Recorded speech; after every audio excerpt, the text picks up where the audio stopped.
Oh, what's going on, everybody? Welcome to episode 806. This is apparently the Oklahoma Panhandle edition of FloWrestling Radio Live. I'm your host, Christian Piles, joined today by the Fu Manchu.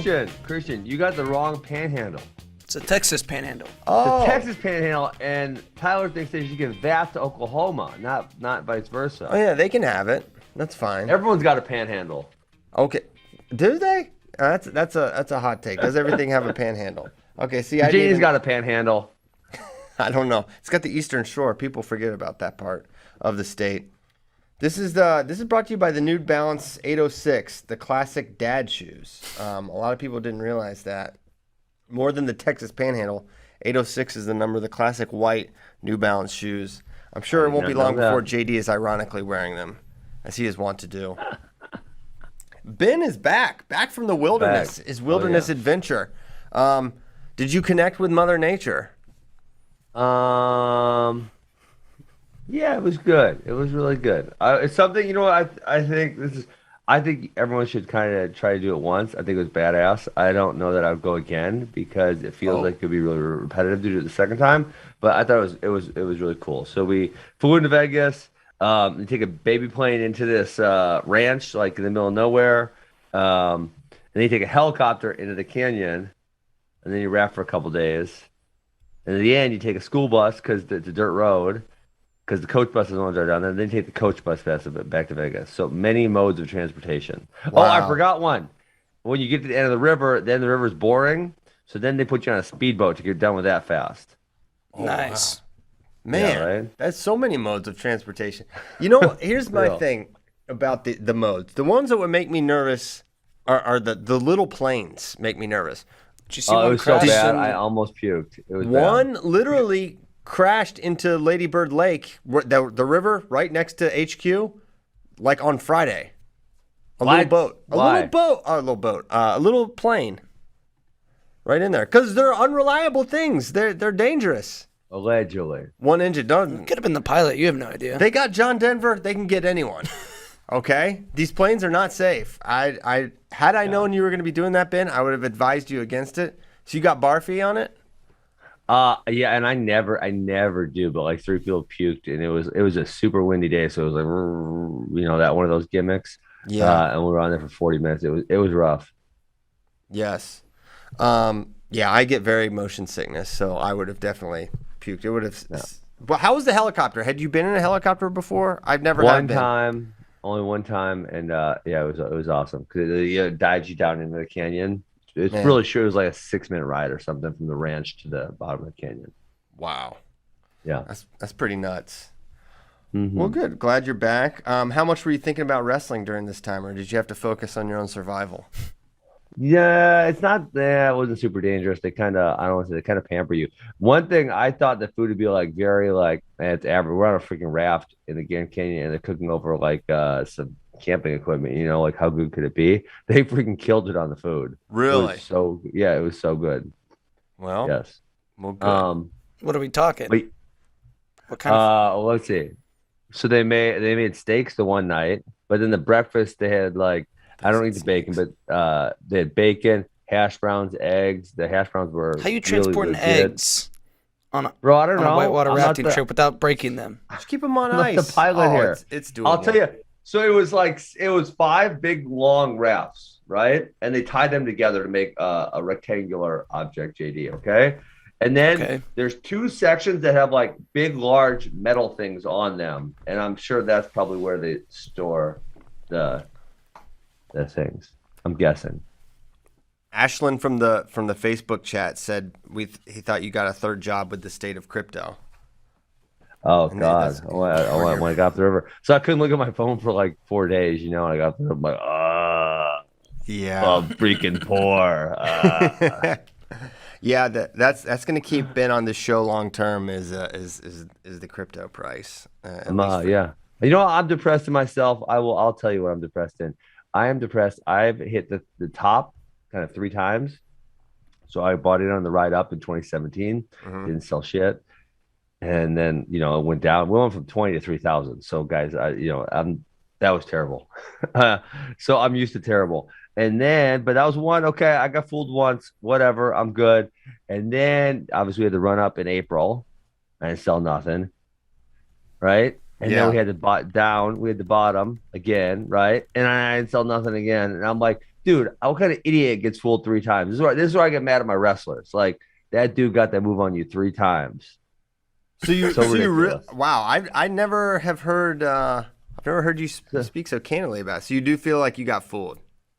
Well, here's the thing, and it's funny because I had specific podcasts where I said to do this exact thing. I didn't take my own advice. It's like, listen, I have no doubt about what Bitcoin is going to be in 10 years, but it's going to have ups and downs until then, right? So if I would have sold at 70, I could have bought 3.5 Bitcoin for the one I sold at 70, Mm-hmm. So yeah, I had my one old co-host, Jason, was like, don't ever sell anything. I'm like, that's freaking stupid, Jason. Like, if it goes up and it changes your life, sell some of it, right? Not all of it, sell some of it, pay for your house, do something like that, and then buy some more when it goes down, right? That seems like a reasonable tactic, because if we know things are going up and down, it's like what I talk about wrestling too.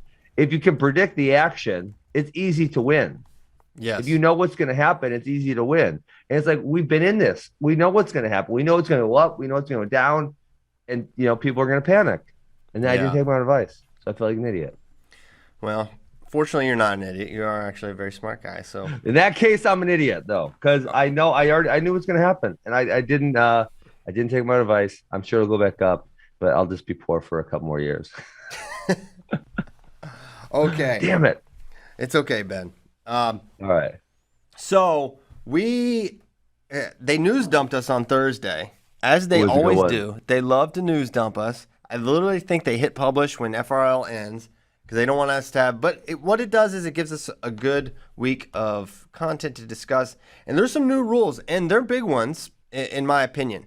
And the obvious one, though, the kind of the headline of the rule changes is that true freshmen can wrestle attached in up to 5 events and not lose their eligibility for that year. So they can preserve that red shirt while still wrestling attached 5 times. So this would mean true freshmen, you think like last year, could have seen Patrick Kennedy some. We could have seen a variety of other true freshmen. Would we have seen Facundo get thrown out there a couple times, or a Van Ness if in the 157 kind of revolving door? What I'm excited about is, well, there's a couple, but in a big dual meet, do you throw in that true freshman to give you a little edge, or how does that tie into the gamesmanship of trying to win a duel? And I hope it gets utilized in that way, because that would be exciting. But more than anything, you can get to see these guys get early opportunities. You could enter a true freshman in Cliff Keen, Las Vegas,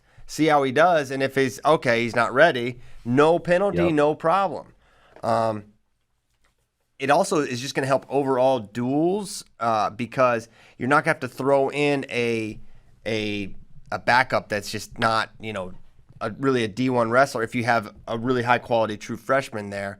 So it's going to keep the overall quality of duels high. There's a lot exciting about it. And for, if you're looking at the screen right now, you're looking at this guy, Nick Bouzakis, and you're thinking about Ohio State, man, you get 5 freebies with this true freshman class without even having to worry, are they ready, aren't they ready? That ultimate kind of roll of the dice, you're not going to have that to as high of a degree now, because you're going to get to use these guys 5 different times. Well, can I push back? Okay, listen, I love it. But to push back a little bit, the other rule that kind of balances out is that the true freshmen specifically, not redshirts, true freshmen can only wrestle in 5 events before the second semester. And so while they can be varsity events, they will be limited from doing like a whole bunch of opens, which is somewhere that they could have got looks before, potentially. Is that the rule? They cannot compete unattached. Sure. It's unattached, Ben.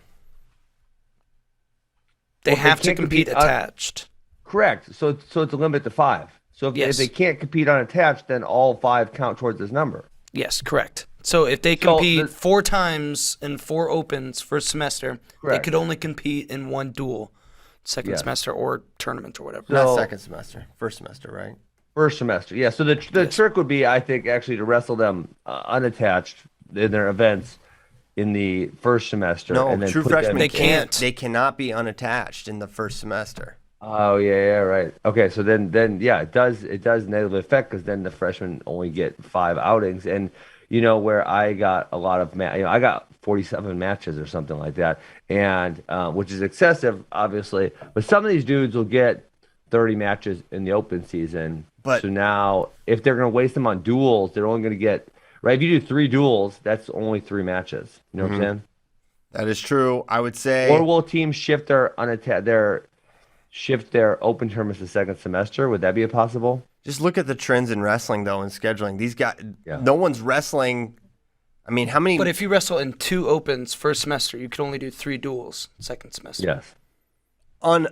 If you're not going to be the varsity guy. Correct. This is for someone that's not going to be the varsity guy that you're trying to. That's if you're trying to preserve the red shirt down the line. Yes. You could wrestle these guys if you're going to wrestle them. If they're going to be your starter, you can wrestle them as many times as the whole season, right? Yeah. So there's nothing prohibiting that. So I think it really only impacts the true freshman first semester, which the idea, I mean, and what is happening there, and what you may not realize is these kids are literally true freshmen. They can't, if they're unattached, they can't travel with the team. They have to book their own travel. They have to figure all that out. They have to pay their entry fee. So now you're sending, a car full of 18-year-olds on the road. If anyone knows anything about what that's like. Oh, now you sound like a grandpa. That's fun. It's fun, but it's scary. I mean, talk to coaches. It's like, man, these kids are.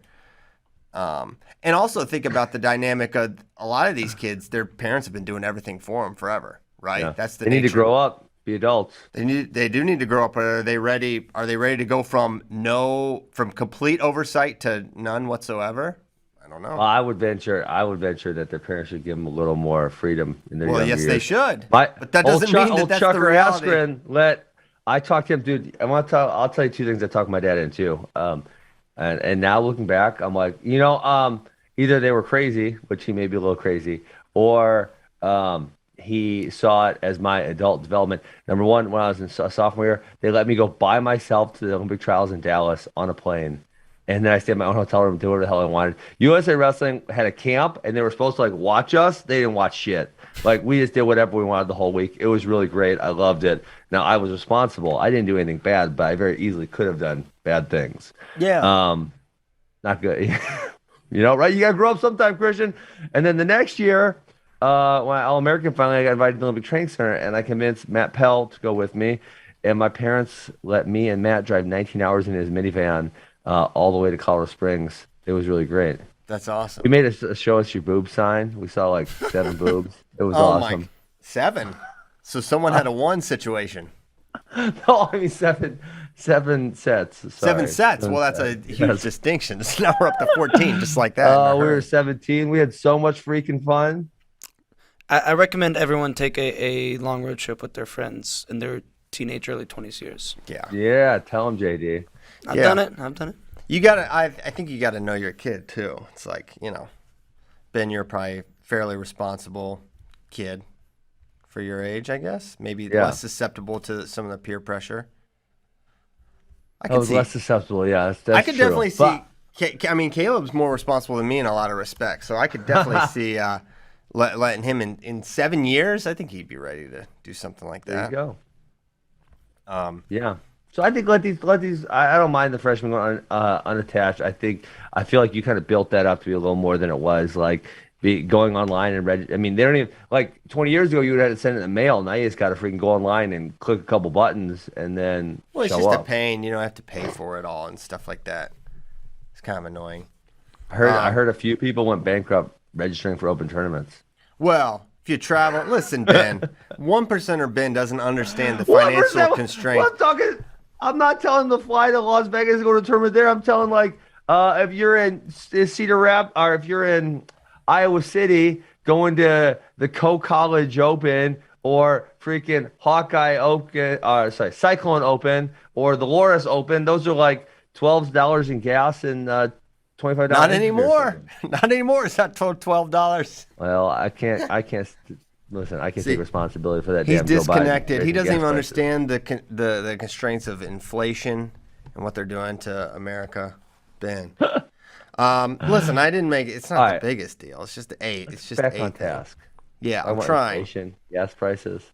I think the biggest thing and the thing I don't understand the most is the 2.0, or no, is the 20% scholarship. I don't understand that. I think I actually know why, and that's actually unfortunate. I think it's unfortunate, but please proceed.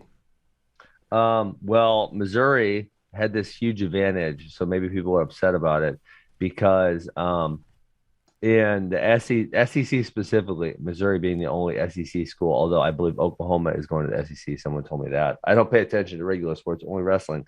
But in the SEC, they passed that rule where if the athlete gets good grades, they can give them more money. So Mm-hmm. it was, I think it's a 3.0, they get 2,000 per semester, 3.5, they get 2,500 per semester, and a 4.0, they get $3,000 per semester.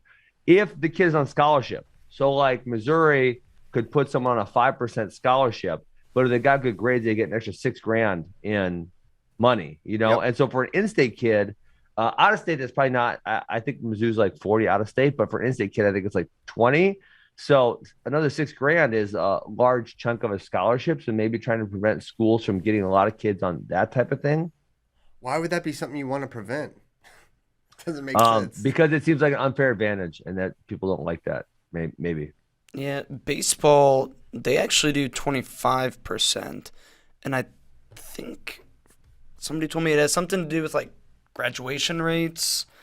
This is supposed to help with. I don't know exactly, but it's a mystery to me as well.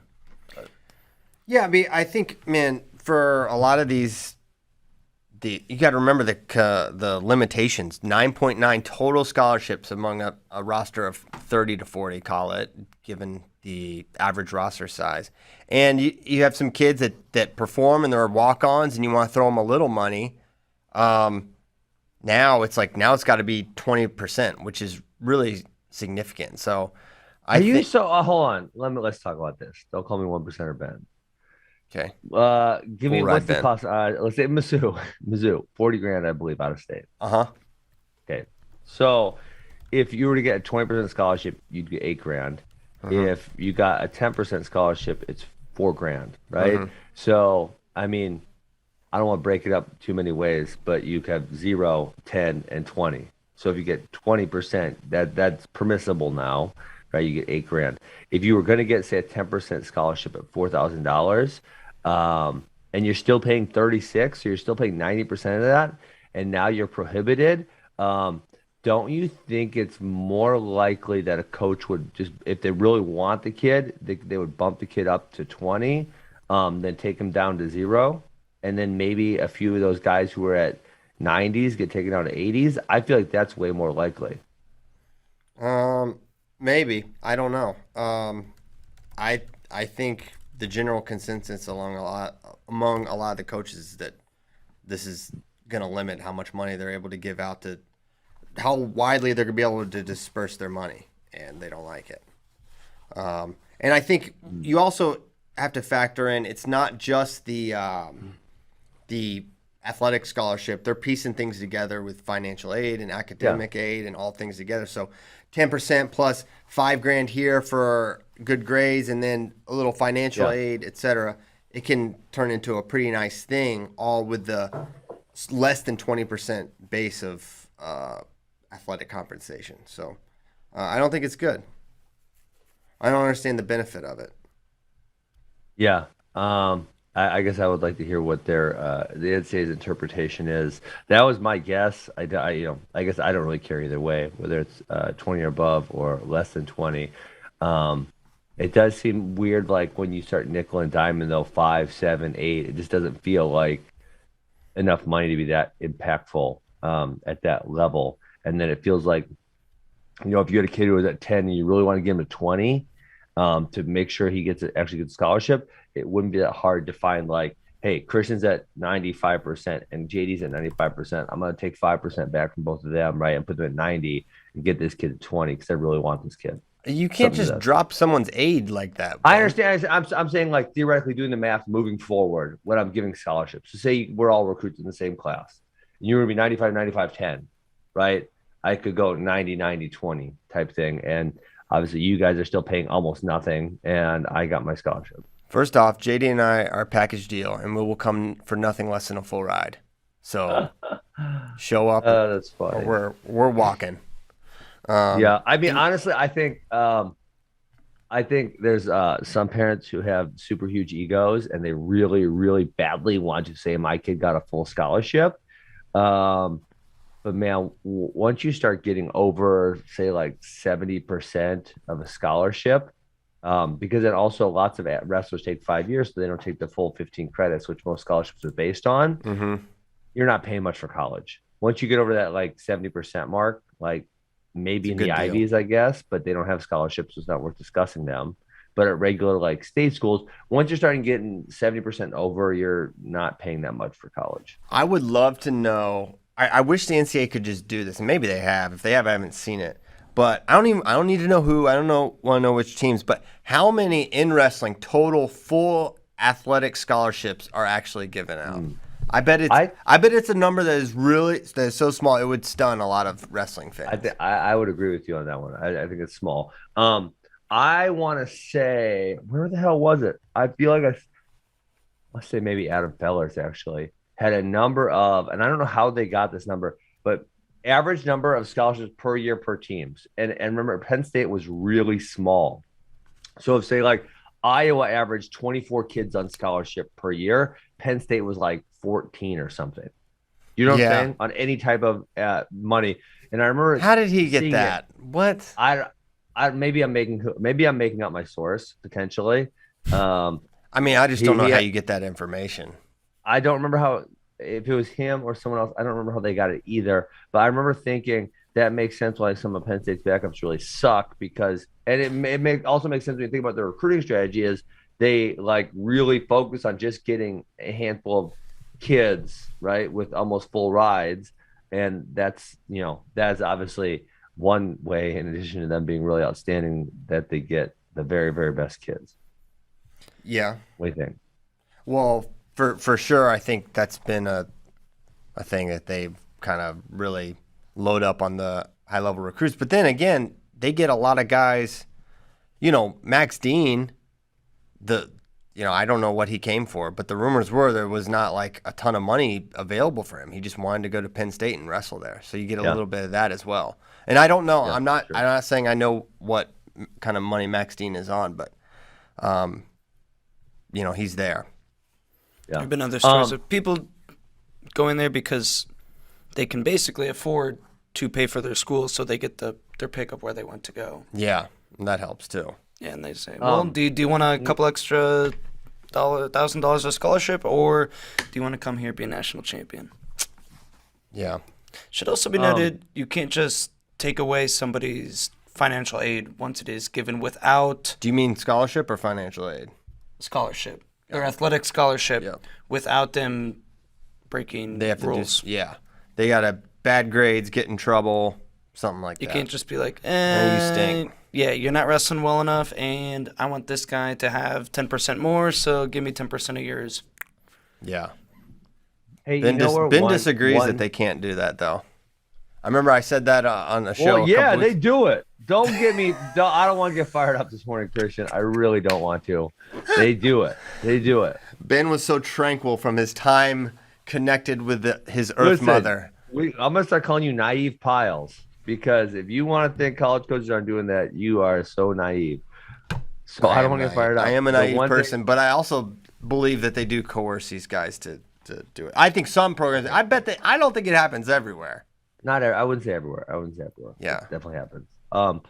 One thing you didn't say kind of in the beginning about the 5 meet thing or the 5 event where the true freshman wrestle that I think is really important is there are a bunch of schools with roster caps. Say like Northwestern is probably the most notable. Yeah. And for duels, right, for the dual purpose of not forfeiting or putting your best lineup out there, I mean, it would be really cool to see a program like that be able to throw some guys in there. Because we've said in previous times, they have someone who's terrible or they're forfeiting this weight class, it would be really nice if they could put this guy in there because he's Yes. redshirting. That's going to be awesome. Yes. Yeah, I'm really excited for this. I mean, think of all the dual meets where we're going to go into it being like, or they could. Like, it's always the straightforward lineup, but now it's going to be like, well, will they? Maybe we'll see Mendez here get thrown at there. It'll be a fun dynamic. Do you like the 5 hard and set, or are you however many? Throw them out. I think 5 years, 4 seems good. postseasons. Yeah. What would be the negative to it being 8 or 10 is my question. That's like the whole season. Like, Yeah. what's the difference between a regular season and that? I mean, that's some of these dudes don't wrestle in 10 events. For sure they don't. So what's the negative to Yeah, that's allowing what I'm them to saying. wrestle the Well, entire? I mean, if we're gonna do regular that, why season, don't we not give them postseason? 5 seasons? What's that? If they can wrestle in 10, which is 10 is essentially as many as you want at the Division I level. I agree. I mean, like 2 tournaments and 8 duels, like that's about as much as a lot of these dudes wrestle. Mhm. If we're gonna go ahead and do that, then why don't we just let them wrestle a 5th season? You know, honestly, I started the day I read these rules, I was thinking about it like, and I don't know that because obviously I love my red shirt. I got so much better in my red shirt year, and I'm very thankful I didn't wrestle as a true freshman. But part of me was like, who made up this red shirt gimmick? Why is it even a thing? You go to college for 4 years, and you're done. Like you get 4 seasons, you get 4 years of college, and then you're done. Like that's how it should be, you know? Yeah, That was a lot. I was thinking that. Yeah, it is sort of a weird thing that is a part of the sport for most teams. It's not, Ivies don't, they have their workarounds, but you can't be there for 5 years. Yeah, I don't understand it. I wouldn't mind if it became, I think what I like about it is nothing related to the student athlete experience. It's just the sort of the Moneyball aspect of it. You know what I'm saying? Like the red shirt and playing with the roster and stuff. I like that aspect of it, but as far as like why, I'm not even sure where it came Kids from. obviously get better, right, in that first year. I mean, I got so much better. I guess there's certain people who don't, but yeah, for a lot of the kids, it's a year they're going to have significant amount of improvement, especially if they're young. I graduated high school at 17, and so for that year of physical development is huge. But I mean, when I was reading these rules, I'm like, why do we have the red shirt? It's kind of silly. Like they should just go. You graduate high school, unless you go to the military or don't enroll, you get 4 years of eligibility, and then boom, you're done. Yeah. The worst used to be back in like the 60s or whatever when you couldn't redshirt, but they just didn't allow freshmen to compete. Yeah, that makes no sense. Yeah, that was weird. Really weird thing. That's why Dan Gable's a 2-time national champion. Okay, so the other thing that is going to be a thing, but I think it's good. I mean, you really can't complain about this, even if you don't think it's good.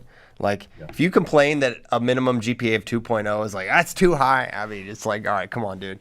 Well, the other thing there, Christian, is they're not going to really have a that would only be second semester, right? Because they're not going to actually have a GPA. Well, You're I not going want to give them an interim GPA. It's only going to be the final GPA, correct? Correct. That's how they always did so it. it doesn't when I was affect there. first semester. well, hold on. If you Just like if you flunk out, like if you flunk a class, it affects your next semester. Yeah. right, so if in the fall semester you have a 1.8, Correct. Second semester. you're out second semester. Yes. That would be bad. Which But you could just they do the gimmick where if you're doing really bad, they drop the classes, but you do have to stay enrolled in, I think, a minimum of like 6 credits you have to be enrolled in or something. There's a minimum where, like, semester starts, JD like can't do the physics or something. He's like, yeah, I was gonna be a rocket scientist. I can't do that anymore. And he's getting an F minus. He can like drop the class and it doesn't count against his GPA. yes. That's a quality gimmick there. I think this is actually. I was talking with someone. They're like, "This is gonna be a thing. There's gonna be kids that are ineligible." Especially if you're talking about true freshmen too. A lot of true freshmen not the best at the whole school. Yeah. Yeah. I thought there was already a minimum GPA requirement. Isn't it? There is stuff. I mean, to keep them eligible, but I don't think there's not been I think maybe it just wasn't completely uniform across the board what the Really? rule was, or I feel like it. I feel man, it's been so long. It's been 15 years since I've been in college. I feel like it was. I feel like it was a 1.9 or 2.0 to be eligible. I think so. I think there's multiple. I think you had to do that. I think you had to be enrolled in a certain amount of credits. I think you had to have a minimum portion of your degree requirement done. Like you had to be making progress towards. So you can't be taking phony classes. Like Correct, they have to be going toward, because like by your junior year, you like have to have a major. Yes. Yep. And you have to have a certain portion of that done to remain eligible. Yes. Yeah. Student Athlete Radio Live here. Well, I'm assuming it's a change because it is they said it's 2.0 now, which would imply it wasn't before. So I'm not sure exactly what it was before, but you can't really be mad at it. And I think it is a little more restrictive in terms of I do think it requires more academic rigor than the previous rule. I think it ups the academic standard. I don't know what the shift is exactly, but was it 2.0 just for the true freshmen? No, across the board? No, it's all student athletes. It says that in the because I looked that up too, and it literally had the word all. So that's that. So those are we like the rule changes. Yeah, this is student athletes must earn a 2.0 cumulative each year. This was from 2021. So I don't know what the change is. I'm gonna try to find that. Yeah, that's what it says. I'm kind of. This one says 2.3, but I don't think that can be. This one's from NCAA.org. You need to stay eligible. And it says 2.3. I don't think. Earn a 2.3 in your core courses. Yeah. That must be a high school grade though. Mm. Yeah, I think so. Yeah, look, algebra 1 Oh, here higher. This one says 1.8. That's where I was thinking 1.9. But this one says 1.8 that I'm looking at right now. Wow, that's a high standard. Yeah, all right. Here. By the start, okay, here I got this is the exact rule here. I found it. By the start of your sophomore year, you must have cumulative 1.8. So the freshmen had no rules on them, and you must have completed 36 credits. So that was the minimum degree requirement. And the sophomore year, you have to declare a major. You start junior year, 1.9 GPA, and you've completed 72 units, which is 40% of your total degree requirement. By the start of your senior year, you must have a 2.0 and completed 60%. By the start of your fifth year, 2.0 and 80%. So the last 2 years were at 2.0. The previous two were 1.9 and 1.8. Gotcha. And freshmen had no rules, so they are making the freshmen. I bet a bunch of dudes are going to do. They're going to make the freshmen come to summer school, take some bum classes so they get a 4.0 in that, to start out with. And that way, if they don't do good in a few first semester classes, they're still above the 2.0. Mm-hmm. Tyler hit me with some NCAA research. Wrestling first-year students average a 2.87. This was in 2019. Baby. Man, how about skiing? Bunch of nerds. The only sports wrestling beat was basketball and football. Shout out. But wrestling has the what is this? first year GPAs. Skiing, get this ski. There's like 4 ski programs. There's 4 skiers and they're all nerds. Yes. It is funny that women averaged a 3.3 and men averaged a 2.9. Gosh, it's not surprising. The college academic system skewed towards women. It's sexist. We should change it. We need to have gender-specific grades, which are curved specifically to us, JD. Us males need a little help because we can't get the good GPAs. Wow. Let's skew them. This is like affirmative action for GPAs. That's right. Yeah, I don't know about that. Why not, Christian? You don't want to give me a little help? Is that actually true? That's what JD says. Well, I think that's what you said. I don't know. I just, yeah. That was what the graph said. That's just data. Data, science. That's science. It can't be argued. Wrestling being low is not surprising because I forget what the stat is, but it's like one of the highest percentage of first generation college. Yeah, the most, which is crazy with football and basketball in the mix too. That could be, I don't know if that's Division 1 though. That could be all encompassing still colleges. And this is just Division 1 stats. Yeah. But yeah, shout out to wrestling. It's okay. You know what? Shout out to wrestling for dog shit grades. Hey, What? listen.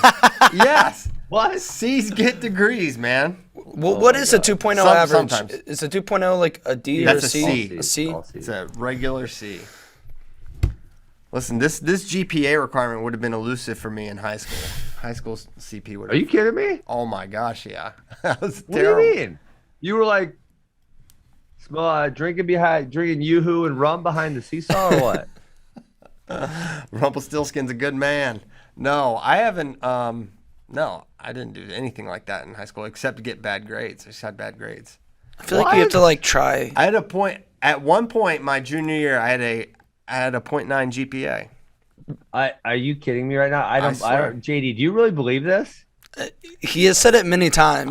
I guess I could get the transcripts. Wait, why? I failed. okay. I failed classes, Ben. I was bad at school. Christian, you don't seem like a dummy. From my That's- interactions with you, It's a facade. and every kid I know who got that type of grades was like it's an effort issue. smoking joints, skipping school, partying, like these type of things. There was none of them that were like, I'm trying really hard and I got a 0.9. That didn't happen. Well, it happened for me. I would say What? I literally went in every day early for extra help with this math class that I wound up failing. No, I'm not very smart. Yeah, a lot of people get surprised. Fooled all of us. Yeah. Bad student. My brothers were better students than me. Yeah, I was a bad student. Oh. But So it's then okay. but then if you eventually got good grades, Yeah, I did. right? Okay. Because I stopped having to do this math class in school, and then eventually it was better. And I bombed chemistry, bad, very bad. Oh, I hated chemistry. That was one of my worst classes. It was so bad. People probably think I got bad grades because I mean, just look at me. But I did okay for myself. I'm not surprised to learn that. JD's on his. He works hard and he plays hard. That's the JD way, as they say. Gable method. Look at this Fu Manchu. Yeah, shout out to me for being. I'm not embarrassed about getting bad grades. Okay, so that's the rule changes. I would love to get more perspective from other college coaches on the good and the bad out of the changes, but ultimately I'm excited, and especially excited about the freshmen that can wrestle. So that'll be cool. Okay. We're gonna we declared on the show last week or 2 weeks ago. Well, you weren't on. We're going to use our media power and influence to get and propaganda if necessary. Propaganda is always necessary. To get the grounded rule change. We will use propaganda. Oh, let's do it. I'm so in. I'm all the way in. I think it's got a little heat. I think it's got a little bit of momentum. You know, one of the UWW vice presidents reached out to Kozak after we dropped this video. So I'd say we've got a little momentum in the right direction. I think they recognize it is just a preposterous rule that no one blames anyone for using. And yeah, it's time to go. So if you haven't checked out the article or video, many of you did. Thank you so many of you for watching. Please distribute it to anyone. So can I give you the one counterpoint? And so this is what we need to. If we're gonna do this, we need to kind of establish. That's the thing about propaganda, Ben. You can't allow any dissenting information. Okay, that's cool. I'm just kidding. But we're gonna have great propaganda. Okay. Because the problem with propaganda, and this is why Stalin had to shoot all the smart people, is they listen to the propaganda and said that ain't true. Right. And then Stalin said, you got a problem with this? I'm gonna send you to the concentration camps and then shoot you. This is what happened. Right. I don't know. Some people That's don't know. not part of my plan for this. Okay, hold on. So Christian was not going to shoot anyone. Stalin, very bad man. Some people think he's good. Not good. Not a good guy. Shot a lot of people. Not a good guy. Not a good guy. Okay. So the one part we will have to solve in our propaganda here to make it good propaganda is if wrestler A takes wrestler B down, wrestler B is on bottom. Therefore, if they go out of bounds, right, it is actually grounded because a takedown has been given up. Mm-hmm. But what about when wrestler A gets a takedown, wrestler B off bottom creates a scramble, right? This doesn't happen a lot, but it does happen. And then they go out of bounds. When is the neutral position reestablished? Mm-hmm. You know what I'm saying? Yeah, I do know what you're saying. So that's kind of the trick. I think it's when there's an actual, like, in my estimation, it would be when there's an actual break in action. Because say, like, even if I get to say rear standing, the bottom guy can, or the top guy can then very easily push the bottom guy out of bounds. Um, but you could also say, well, it's his choice to stand up. So if he's a dum dum and he stands up and gets pushed out, I actually did this one time. Not a good idea. If I get pushed out, then I give up a point. Um, but there are those scrambles where they give a takedown and then they're on their knees and then they go out of bounds. And what we're trying to say is that should be, there should be no grounded on your knees. But if they've already gotten taken down, does they get washed somehow? Maybe the step out can return back into play when either one, the ref brings them up, obviously, or two, they break contact at some point. Yeah, so I was saying break contact. Break contact, and then it's like, okay, the ref doesn't have to blow them up necessarily, but if they break contact, or I don't even know if I would want to say both come to their feet, because you could technically be rear, like you described, rear standing, come to your feet. That is, I guess the other thing there too is if you are you have already given a takedown. So I guess in one sense you have been punished enough because you've already given up the 2 points. Mm-hmm. You know what I'm saying? Like, it's not like there's been no points scored. You've already given up 2 points. And it is a situation that doesn't. So the ref would have to reestablish, okay, they are in neutral position. We're out of a controlled scenario. Yeah. That would probably be how you do it. Those are definitely rarer circumstances than what It we're happens seeing now though. in It's wrestling. not sure. never. Yeah, I know. They should have a plan for it for sure. But I think you can do it. Okay. Relatively now simply. I'm all in. Let's go. Let's get this train rolling. What do we got to do? Well, start a petition on change.org, I think, is going to help. No.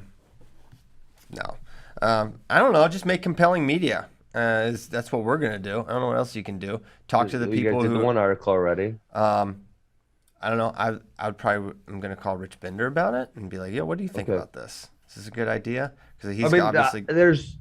I tried to. A ref tried to defend it one time to me. Oh man. And let me tell you, he made no good points. Zero. No good car ideas. Yeah, I cannot think of a point that could be made. There's no good points. We need to have someone on here who loves the grounded rule. I know. And then let them try to argue it, because I don't think any of us are going to argue for grounded. Like, I have zero good arguments. Yeah, I mean, I have a lot of arguments why it shouldn't be a point, like, because it encourages bad wrestling, because it makes it more confusing. Like, I have a lot of arguments on the other side, but I have no arguments for, like, why grounded should stay grounded. To me, there's not even one good argument. Maybe someone in the chat can have a good argument. All right, here it is. We'll lay it out there. Open invitation. You can come on the biggest freaking show in wrestling and argue your point. If you like grounding and you're serious about it, you can come on and talk to us about it. And call the voicemail. Yeah, call the voicemail. You can do that. And if you're really compelling on the voicemail, maybe you'll get pulled up to the majors. You get to get on a call with. What's the voicemail number? 515-509-5071.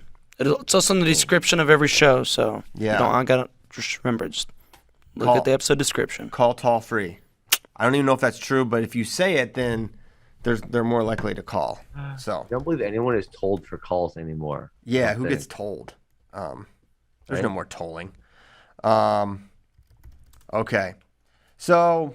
We're all for it. If you haven't watched it, this would be a much better segment if one of us took the counterpoint, but I ain't taking it because I got no good arguments for it. Well, honestly, I would do it, but I couldn't even fabricate. That's what I'm saying. I couldn't even think of one. There's no good reasons. There's it's zero. Like you get brought to the edge and you drop to your knees. It's like, what? Why is that even real? Casey McWhorter says he's going to prepare an argument. I really genuinely, I mean, I like thinking deeply about wrestling and wrestling positions and why things work. And I've thought about this a lot. I think there's zero good arguments, which is why it should be so obvious that it's a change. If you can't make a good argument to why a grounded wrestler should not be penalized for going out of bounds, I make it. I don't know what it is. I really don't. And the crazy thing is, if you do it right and you ground yourself, you can't even give up because you're sort of if you're turtled up like a lot of these guys end up, you're sort of susceptible to a go behind. But if your feet are towards the out of bounds and they have to go out of bounds to get it, then you can't do it. And if you're David Taylor, you might step out trying to go behind and give up a point while your opponent is just on both knees, which is just so the height of insanity. This is a real rule. Honestly, I'm gonna say it. You can yell at me. Anyone can yell at me. The grounded rule is worse than any rule in folk style wrestling. Any of them. Oh, There's nothing close. Nothing. There's nothing close. There's nothing close. So sorry. I know a lot of you guys love folk style. I love folk style. Or freestyle. So that was argument. I think that was argument against freestyle. Yeah. Actually. Freestyle. A lot of people on this show think freestyle rule set is better, and I think it's a case we've actually made, Ben. Because I think it's You know what? I've started describing this as, Christian, to people. I don't know if I've said this on the show yet. Now you have multiple children. You have young Natalie and Caleb. Yes. You have made this analogy. I have. I don't Who know do you that. love more, Christian? Oh, I don't. That's how I feel about freestyle and folk style. I love them both. I don't need to choose one. I have no desire to choose one. I think both of them have their flaws. Unfortunately, they're not perfect forms of combat. And I accept them for what they are, and they're a little different. Now, there's things that both of them could do to make themselves better, of course, but I don't really feel the need or desire to choose one or the other. Yeah. For freestyle, she needs to stop leaving her socks laying around in the house at all places. And for folk style, That's funny. yeah. Just come downstairs. There's always like a pair of socks like in the middle of the. It's like, Natalie, just put them in the. Anyways. Oh, Keith Gothard. Geez, I love your takes most time, Keith. But Greco is like the child I will not acknowledge. Listen, that is not my baby. Listen, my baby. Listen. I don't know who impregnated that woman. Call Maury. Christian. It doesn't. It has curly hair, but it ain't mine. It's There's not lots mine. of curly haired children. That doesn't mean it. Yeah. Exactly. Yeah, you're right. Sorry, Keith. Well, you can't be wrong. You're not necessarily wrong because there's no right or wrong. But in my opinion, Yes. I don't think so. Yeah. Okie doke. Okay, so you tell me. We'll line the troops up. We'll get rid of this grounded rule. I don't know what we got to do. Let's march on this because it's been around for too long. It's affected the result of too many matches. It affects negatively the way the wrestling looks, right? Because they're doing these weird shits just to be grounded. This is not real. These aren't real wrestling maneuvers that they're doing. Mm-hmm. They're just trying to be on their knees. So when they go out of bounds, there's no points. They're not real wrestling things.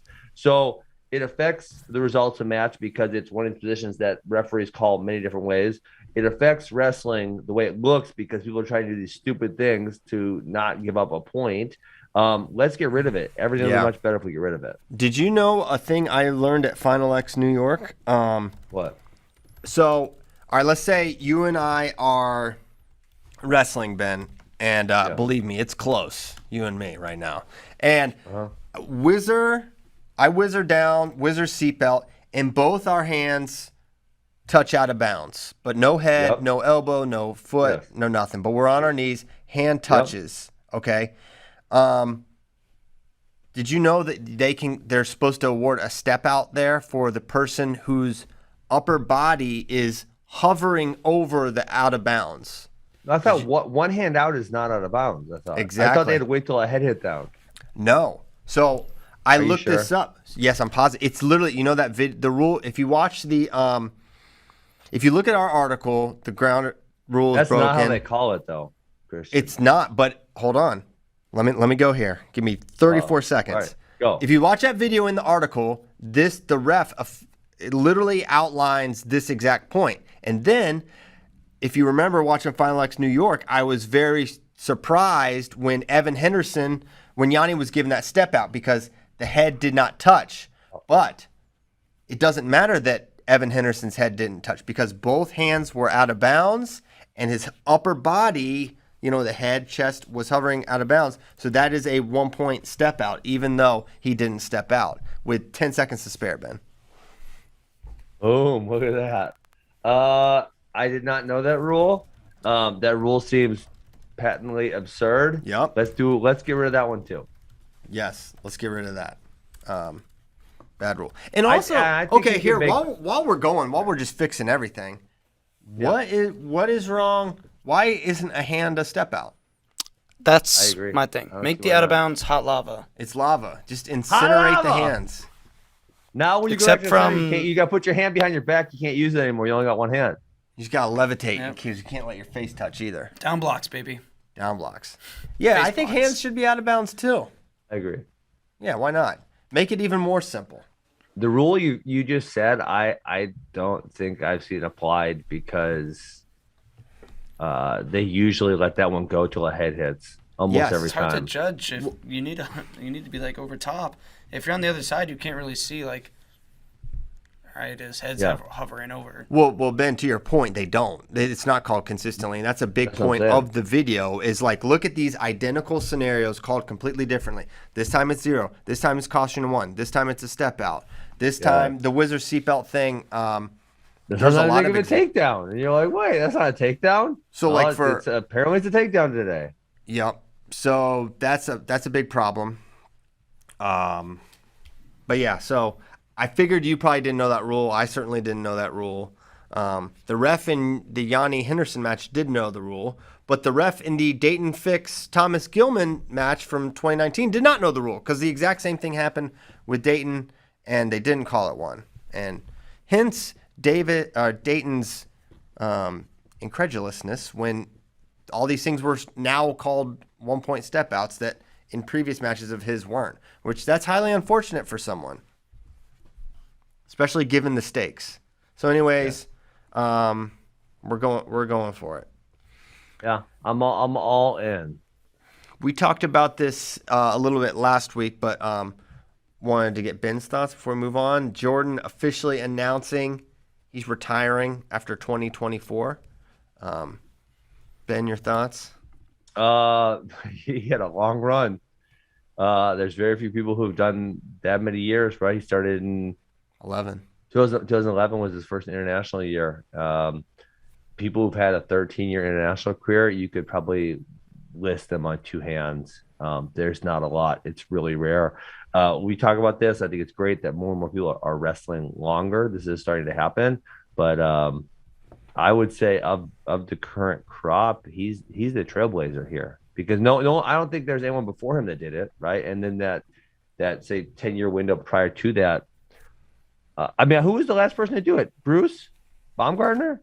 To literally just hold a spot for that long, for that extended period of time, or just let's be in the even mix? say, let's not even limit that much. Let's say be really competitive, be like a number 1, 2, or 3 guy for an almost 15-year window. I mean, Bruce obviously is the obvious one. Dave Schultz did it, but those are both, ending pre-2000. So let's say 90 after post 96 to say 2010. I don't think there was anybody. I feel like Joe Williams had a really long run there. He made a team in 7, but I mean, I don't know how much he was in. His first team was what? I think he graduated in like 90. He made the 99 team, I think, and then Slay beat him in 2000. Yeah. Right? So that was I don't know. I'm just saying I'm pretty sure that's in the mix, I'm almost competitive. 100% sure that was the case. Because Gutches, I think, made the team in 98, and then I want to say, if I'm wrong, I'm not far off here. And then Williams made the team in 99, got beat by Brandon Slay in 2000, then made the team in 2001, all the way till I think 2005 and 2006. I think he got knocked off by, it was Pritzloff, then Heskett, then me at that weight class. So 2005, and then made the team up a weight class in 2007. So that's an 8-year window, which is relatively long. But Burroughs is 13 years. Okay. So yeah, I can't really think of anyone else. Joe Williams said, I mean, Cormier was a 6-year window where he made the team every year 2003 to 2008, and that was kind of he was the old man on the team for sure. Bill Zadek made a team in 2006. He was older, but I don't think he'd ever made a team prior to that. I think that was the first time he made the team. It was 2006, and he actually won the world title at 66. Yeah, it'll be interesting after Jordan's retired, like how long, who's what's going on in the chat, JD? We're talking U23s. We blasting haters? Is like Snyder. You think about Kyle, like how long he's going to go, and is he going to have like 15-year, 20-year kind of thing? Not 20. That's Yeah. pretty ridiculous. I mean, honestly, well, now David Taylor and Kyle Dake, what, 13 graduate, and David's a 14 graduate. So getting close to a decade already, which is pretty rare. Yeah, and then it feels like some of these other guys, Cox, Gilman, Snyder, that they're not going to slow down anytime soon either. So we're gonna have a bunch of dudes who are, like I said, when you look at that 96 to 2010 window, kind of no one did. So Burroughs was essentially a trailblazer in, the guys who are sticking around longer and continue to have success. Yep. Other news, Yanni is going to accept the U23 spot at 65 kilograms. He screenshotted his email to Joe Russell a la Thomas Gilman fashion. And so if you didn't know this, we talked about it, I think, last week, that if you make the national team, you're on the U23 world team if you're U23 eligible, if you want it. So Carter Starachi, he's going to be the guy there. Yanni at 65. Obviously, these are our best options. David Carr at 74. David Carr, yep. 57, it could be Vito. The other three have publicly stated their intention.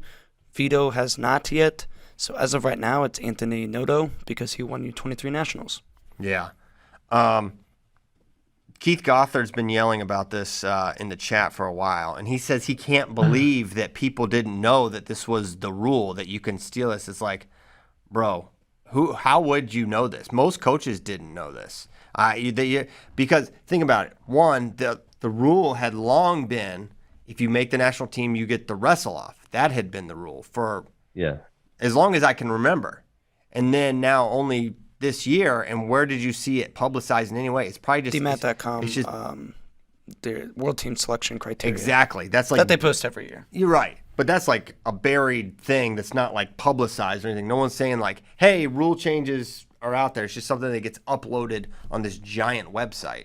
So, yeah, most people didn't know. Many coaches didn't know. Ben Askren didn't know. No.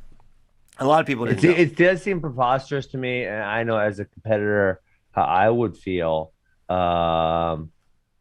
if I went and wrestled a tournament and I won said tournament, and then some dude ain't even got to beat me. He just says, I want it, and then I'm out. Like, I hate that. It feels a lot like it takes away from the meaning of the tournament. And obviously, Christian, I see the argument for sure, and it's actually a hard one to refute.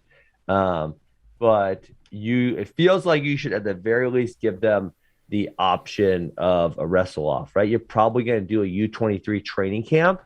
Just do it there, right? I mean, listen, if I win the tournament and I'm not as, let's say I'm 65, I'm not as good as Yanni, but I get to go to Worlds, and Yanni says, no, I want to go to Worlds. At least let me take an ass whooping, right? Yeah. If I want to go to Worlds, I'm willing to go get beat up by Yanni to try to go. I don't see why not. If we're doing a training camp, we're already there anyways. Who cares? Yeah, that's how they should do it. I remember that's what they I was there for this. The 2014 national team camp, Nishan Garrett and Matt McDonough wrestled off 2 out of 3, and McDonough won.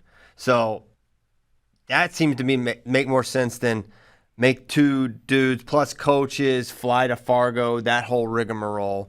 I do understand that is kind of a waste of time and money, but if you're going to be doing it at camp, that makes sense to me. But that's not how they're going to do it. And to be fair, if you really want gone to seniors. Seniors, Anthony Noto, and just all you have to do is make the national team. You have to beat Dap DeShazer. And that's 57. Oh, well, what's the Vito's weight? 57? Okay, that's what I'm talking about. Well, DeShazer's 61. Oh, yeah. Right. Well, he was a 57 years ago. For the Olympic year. So that's my thought. Like, go ahead and make the team, or try to make the national team. But yeah, it does limit the impact of. If you didn't know, it's very unfortunate. If you didn't know, it is unfortunate if you thought you were on a world team. Yes. Yeah. But your coaches should know. Your coaches should know. Maybe I should know, but I didn't. Okay. Well, I am very good timing here. We have this new security system. Uh-oh. Now, I just got logged out, so I got to log back in so I can Logged out of what? of the what you call it, the show doc. Hey, did y'all see Iowa put up a historic performance at Junior Duels? They just bodied I can't Correct. believe it took you an hour and 1 minute to bring this up, JD. I fully expected this to be like I should have come on and flex on y'all right away. 8:17. 8:17 is gonna happen. I can't believe we're at 9:16 and you're just bringing it up. I know. That's crazy. 1 hour. But yeah, Iowa they brought a Both. The only close duel was the Greco final. Besides that, it was utter domination.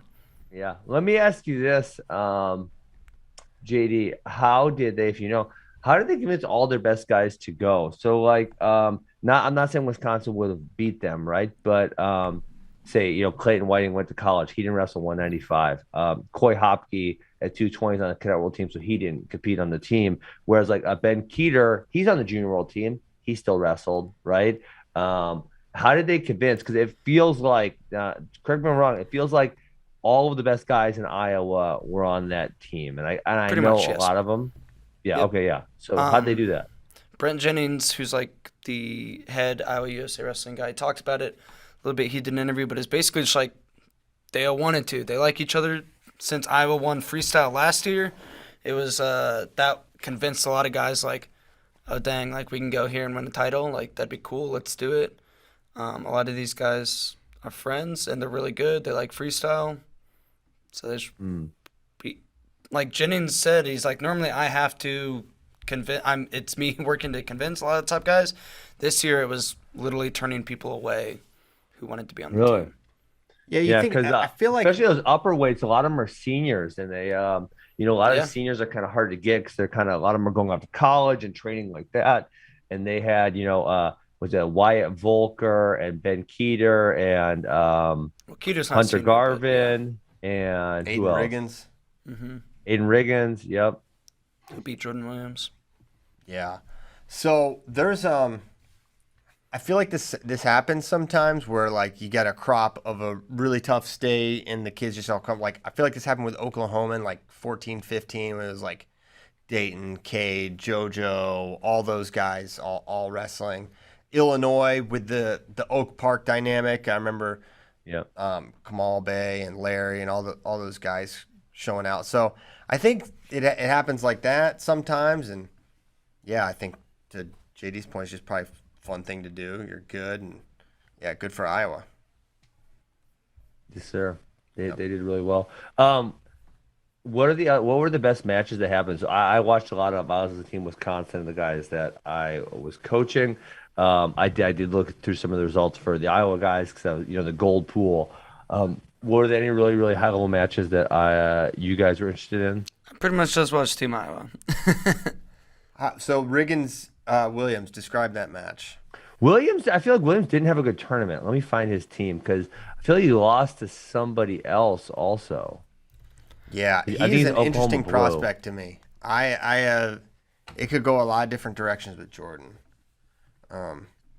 If you recall, there was a time where he was like, "Man, I think I'm done with wrestling altogether," and then he came back, and I forget who said, someone called him and was like, "Hey, man, you should not quit wrestling. You're really good." And kind of He lost to Jed Wester of Minnesota, who was good, but I know Jed Wester because he lost to both Zane Licht and Ethan Riddle this spring, and I watched him, and so the kid's tough.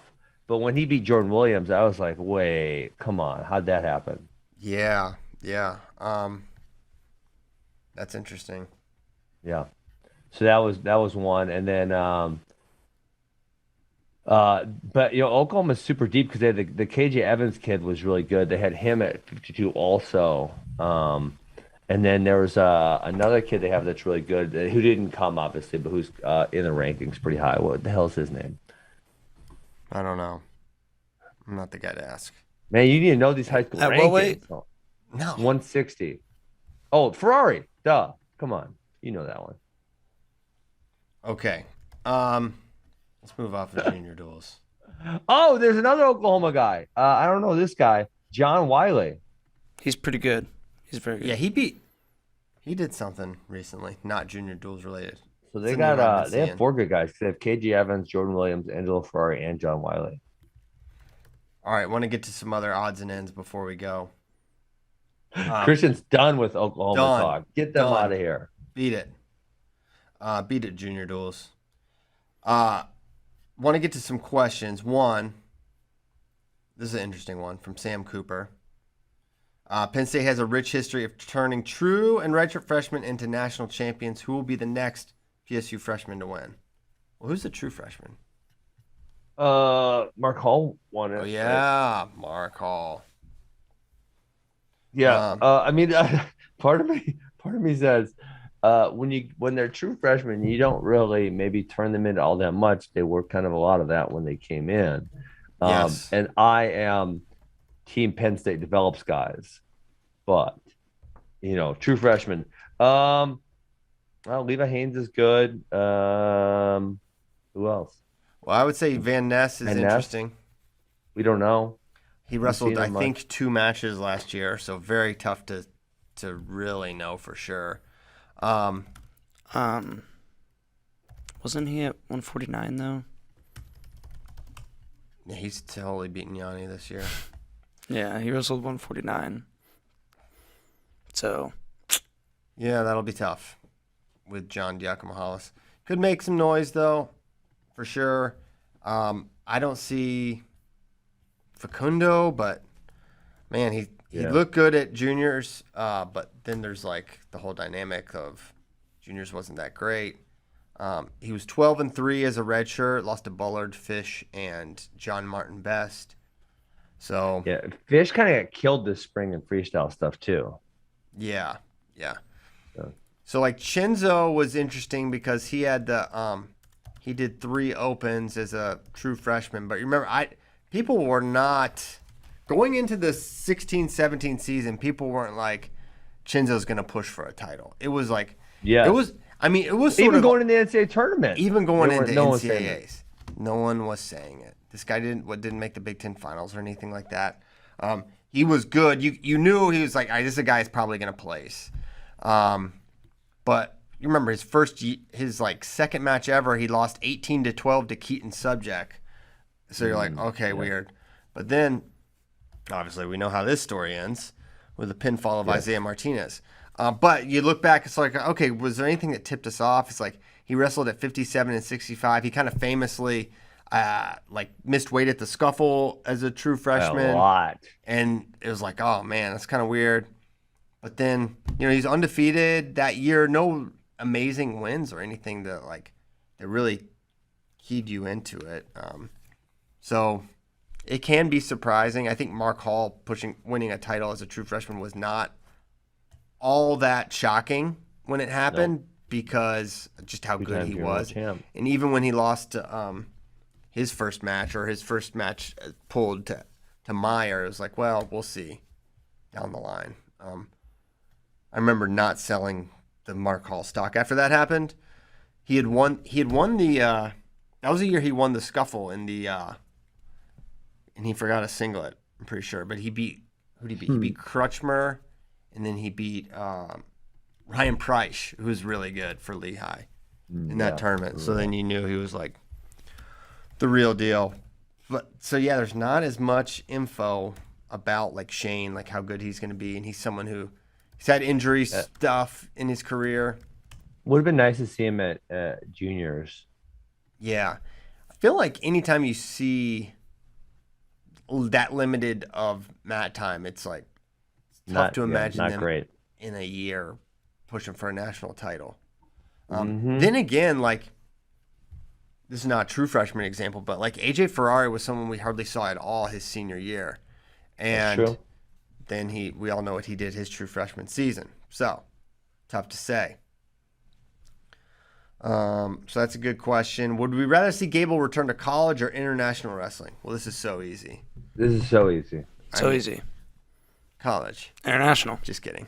International. I was gonna say, you gotta be kidding, right? Because there's no one that's competitive with a college. So. Yep. Yeah, definitely want to see him. Him versus Zare. Want to see the Gino rematch.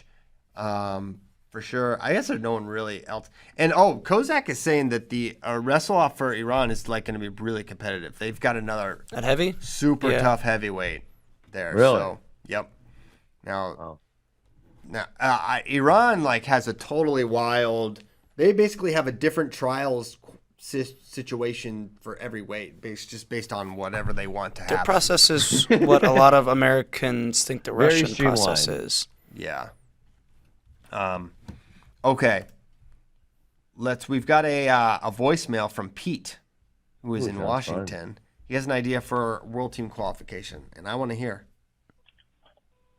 Hey guys, Pete calling here from the breadbasket of American wrestling in Washington State. I have a thought about the U.S. Open qualifying process. I'm wondering what you guys would think about doing something like the UWW process, where maybe you assign seeding points for the winners of, say U.S. Open, Bill Farrell, etc., and then just take the top 8 seeds and throw them in the World Team Trials. I think, if people were constantly under threat of somebody else coming in and placing and jumping over them in the standings, then they would participate more. You'd have a real regular season of maybe 3-4 tournaments. You could assign some points for NCAA finishers. Might build more of a regular season in domestic freestyle wrestling. What do you guys think? I know that I thought of one really easy pushback, and the really easy pushback is, what about injuries to our very best guys? How do you assign them points to keep them in the tournament? Because you obviously wouldn't want, a number 1, 2, or 3 guy to miss the opportunity to make a team because he's injured and doesn't have points. Yeah, it's tough. I love the problem he's trying to solve because it's a real one. Yes, it is. Yeah, agreed. Senior level wrestlers don't wrestle very much, by and large. And there's obviously exceptions, but there's no freestyle season. There's no cadence to anything. It's totally chaotic. You have guys that wrestle once every 4, 5, 8 months in some cases, and they qualify for whatever. So I love that he's trying to solve the problem. I think ultimately a lot of these guys just don't want to wrestle a lot, and I think it's gonna be hard to push across anything that is that could limit or punish our best wrestlers and kind of draw them out of not competing, because I don't think that's a problem that every organization in wrestling is trying to solve. Yeah. They don't see that as a problem. I think ideally, it'd be great if these guys wrestled more, but it doesn't really hurt the bottom line of those parties. So. I think you would agree with this, Christian, is that, and maybe this could be the solve for problem, is, so we're essentially talking about 2 different levels a little bit here. So number 1, you have the domestic make the team level, right? Mm-hmm. And then number 2, we're also trying to solve for the same problem at the international level, the world level, right? Mm-hmm. And someone who's a number 7 at the domestic level probably is not being all that competitive at the world level. So maybe you can make it where, because listen, I would love it, and I don't know if he would love it, but if we had Dake or Taylor or Burroughs or the Russians wrestling 4 to 6 times a year. Listen, we're not going to be a major sport with Sedgwick competing twice a year. Not going to happen, right? So if they got points for competing in those international level tournaments, and obviously a lot of points because they're harder than, say, some of the domestic ones that are a little smaller fields, smaller, weaker fields. So they got points for competing at those, then I think that maybe would solve for the problem on both levels, right? Because we do, if LeBron, I don't know who's big in basketball, so I'm just gonna say LeBron because he's like the only one I know, and I'm sure there's other people. But if LeBron only played 4 games a year, that's gonna hurt the NBA's viewership, right? And that's what's happening in wrestling, and so 100%. It's like we're looking. We want the best product out there, but we don't want the best players. We're not gonna have the best products without the best players. Just simply put, we're not. So if who's the best quarterback right now? Like Aaron Rodgers. Well, Aaron Rodgers. We'll just say Aaron Rodgers. Yeah. He still plays. Does he still play? He didn't retire. Yeah, he still plays. Aaron Rodgers. If Aaron Rodgers only had to show up for 2 games a year, it's gonna hurt viewership, right? Mm-hmm. And so the wrestlers, I mean, they should have some type of understanding that wrestling's going to be less attractive if the best guys aren't doing it. If the people we want to watch aren't doing it, it's going to be less attractive. So, if we could get Burroughs, Dake Taylor, Sedulayev, these guys out there, honestly, probably 6 to 8 times is probably more ideal. And those 6 to 8 times don't have to be spread out evenly throughout the year. It could be, I think as a competitor, they probably prefer to be more in a season format where maybe they have a 6-month season where they wrestle like 4 times and then a little break and then Pan Ams and Worlds or something to that effect, right? Yeah. And then they get 5 or 6 months off type of a thing. But if we want great viewership, we do need to have people competing more frequently. Yeah, the problem is the incentive is not tied to competition. The incentive is tied to being a training partner for college wrestlers, by and large. That's what 100%. you're paid to do. You're paid to be a room guy that helps develop the college guys. There's no incentive for you to go and wrestle, at least tied to your salary, right? And yes, and as far as starting something that has real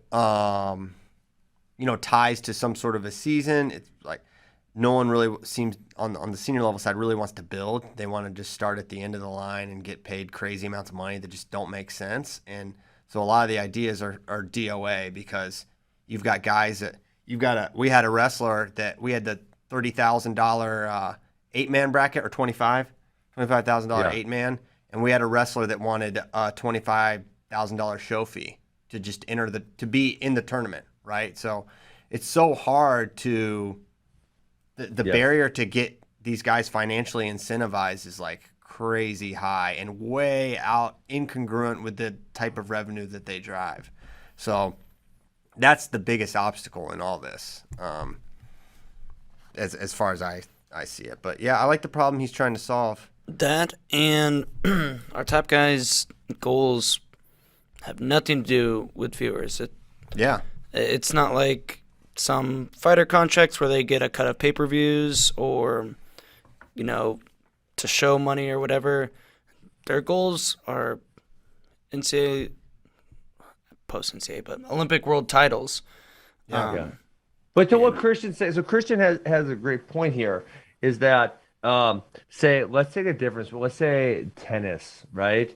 So if I'm a tennis player, no one's paying the majority of my salary for me to show up and train with college kids, right? This is what you're saying, correct, Christian? Yep. Okay. And so if I'm a tennis player and I want to get paid to do what I do, I'm going to have to show up at tournaments to win money, and I'm going to have sponsorships. But my sponsors are going to be pissed if I only show up to one tournament per year. Because, right, if I'm wearing, who sponsors tennis? Nike sponsors tennis, right? Yeah. If I'm paying Christian to play tennis and he doesn't show up to play tennis, I'm like, bro, why am I sponsoring you? You're only showing up once a year. This is freaking annoying, And so they want them to show up a lot of times. And so, but when our athletes are being paid, right, for these RTC positions, which are either one of two. Number one, to just train, right, at some places, which is fine, whatever. Or number two, to be college training partners that de-incentivizes them from wanting to compete all that much. And, I don't know. I know wrestling's hard. And I know, I guess the argument to this would be fighters only compete 3 or 4 times a year, lots of times, right? And there's enough of them to still generate revenue for the UFC. But with and pretty much any other sport, tennis, golf, et cetera, these people compete a lot, very frequently. Mm-hmm. Yeah. No doubt. So it's a tough problem to solve for sure. Okay. Well, let's go on that sobering note about the future of freestyle wrestling and the professionalizing of our sport. We will leave. We're calling it. Thank you guys so much for tuning in. We will be back tomorrow. Thank you so much for listening. Thanks to Ben for being back. Thanks to you for listening. Hope you guys have a great Tuesday, and we'll see you on Wednesday. Goodbye.